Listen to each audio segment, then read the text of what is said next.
হাত জোর কইরা বলতাছি, হাতে পায়ে ধইরা, আমি ডিপজল ভাইয়ের জন্য 5টি বছর ধরে ঘুরতেছি।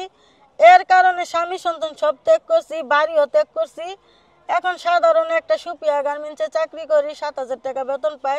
এটা দিয়ে আমি চলি খাই আর ডিপজল ভাইয়ের পোশাক বানাই।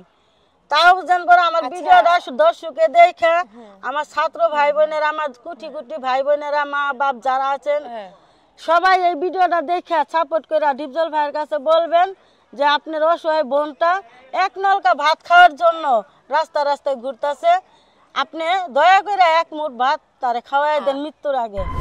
দর্শক দেখতেই পাচ্ছেন ওনার পুরো কাপড়ের ভিতরে, শরীরের ভিতরে দেখবেন যে আমাদের জনপ্রিয় খলনায়ক হিসাবে যে ডিপজল ভাই আর কি। তো ডিপজল ভাইয়ের ছবি দেওয়া, তো কি কারণে দিল সেটাই জানার। আপু কেমন আছেন আপনি? আমি ভালো আছি, আলহামদুলিল্লাহ ভালো আছি। আমি একটা কথা বলতে চাই আপনাকে, আপনার সারা শরীরে এই যে জামা কাপড়ের ভিতরে, থ্রি-পিসের ভিতরে আপনি যে তার ছবি, এটা কি আপনি কিনতে পেয়েছেন না নিজেই তৈরি করেছেন? না, এটা আমি কিনে নিছি, আমি নিজে তৈরি করতে পারি না। আমি বুঝাইতে চাইছি এটা কি আপনি নিজে বসায় নিছেন? হ্যাঁ, আমি নিজে বসাই, অর্ডার দিয়ে। হ্যাঁ, অর্ডার দিয়ে বসাই। হিরোর ছবি দিতে পারতেন, সাকিব খানের ছবি দিতে পারতেন, হিরো আলম আসছিল, হিরো আলমের ছবি দিতে পারতেন, জাহেদ খানের ছবি দিতে পারতেন, কিন্তু ডিপজলের ছবি বা কেন? আপু, আমি ডিপজল ভাইয়ের ভক্ত। আমি ছোট থেকে তার ছবি দেখি, পুঠি টেকার পাহাড়েতে আমি তার ছবি দেখি। যখন এত ভক্ত কেন?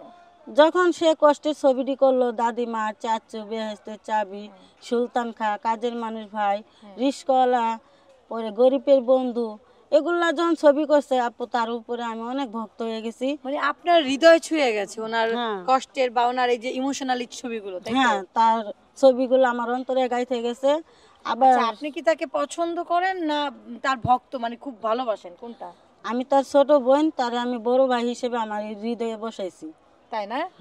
মানে তাকে ভালোবাসেন তার অভিনয়ের জন্য, রাইট তো? তার অভিনয়ের ভালোবাসি। আর স্বপ্নে আইসা আমারে ভাইজান লাল শাক দিয়ে ভাত খাওয়াইছিল। এরপরে তো এই স্বপ্নটা আমি বাস্তব করার জন্য 5 বছর ধরে ঘুরতেছি, অনেক চেষ্টা করতেছি, অনেক চেষ্টা করছি। আসলে দেখছেন আমার সামনে একজন বড় আপু দাঁড়িয়ে আছে। এই মানুষটা কিন্তু 5টি বছর একটা মানুষের অন্ধবিশ্বাস নিয়ে বা অন্ধ ভালোবাসা নিয়ে তার প্রতি, এই যে আসলে ভালোবাসা না থাকলে এটা পসিবল না আমি মনে করব। কারণ আমরা অনেক কিছুই দেখি আর্টিফিশিয়ালি বা বলেন, বা অনেকে ভাইরাল হওয়ার জন্য অনেক কিছুই করছে, আমরা জীবনে অনেক কিছুই দেখলাম সোশ্যাল মিডিয়ার মধ্যে। কিন্তু এই মানুষটা 5টা বছর ধরে মানুষের ধারে ধারে ঘুরে বেড়াচ্ছে শুধুমাত্র আমাদের ডিপজল ভাইকে এক নজর দেখার জন্য বা তার হাতের এক নলা ভাত খাওয়ার জন্য। আসলে আপনি স্বপ্নে দেখেছেন, মানে এতটাই দিন রাত তাকে জল্পনা কল্পনা করেছেন ভিতরে যে তাকে স্বপ্নে দেখে ফেলেছেন আপনি, কিন্তু লাল শাক দিয়ে ভাত খাইতে হবে?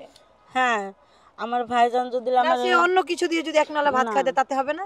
আমার ভাইজান যদি আমার লবণ দিয়েও খাই দেয়, তাও আমি শান্তিতে আছি। আপনি শুধু খাইতে চান? আমি তার হাতে এক নলকা ভাতই খাইতে চাই, আর কিছু না। আর কিছু চান না? আর কিছু না। দুনিয়া আসলে খাওয়ার জন্যই কিন্তু মানুষ অনেক কিছুই করে। আপনারা এই ভিডিওটা শেয়ার দিয়ে ছড়িয়ে দেন, কমেন্ট করে তার এমন করেন যে এই পর্যন্ত যাক, যাতে ডিপজল ভাইয়ের কান পর্যন্ত যায়। সবার কাছে হাত জোর কইরা বলতাছি, হাতে পায়ে ধইরা, আমি ডিপজল ভাইয়ের জন্য 5টি বছর ধরে ঘুরতেছি। এর কারণে স্বামী সন্তান সব ত্যাগ করছি, বাড়িও ত্যাগ করছি। এখন সাধারণ একটা সুপিয়া গার্মেন্টসে চাকরি করি, 7,000 টাকা বেতন পাই।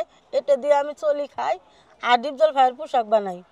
তাও জানবো আমার ভিডিওটা দর্শকে দেখা আমার ছাত্র ভাই বোনেরা, আমার কুটি কুটি ভাই বোনেরা, মা বাপ যারা আছেন সবাই এই ভিডিওটা দেখে সাপোর্ট করে ডিপজল ভাইয়ের কাছে বলবেন যে আপনার অসহায় বোনটা এক নলকা ভাত খাওয়ার জন্য রাস্তা রাস্তায় ঘুরতেছে, আপনি দয়া করে এক মুঠ ভাত তারে খাওয়াই দেন মৃত্যুর আগে।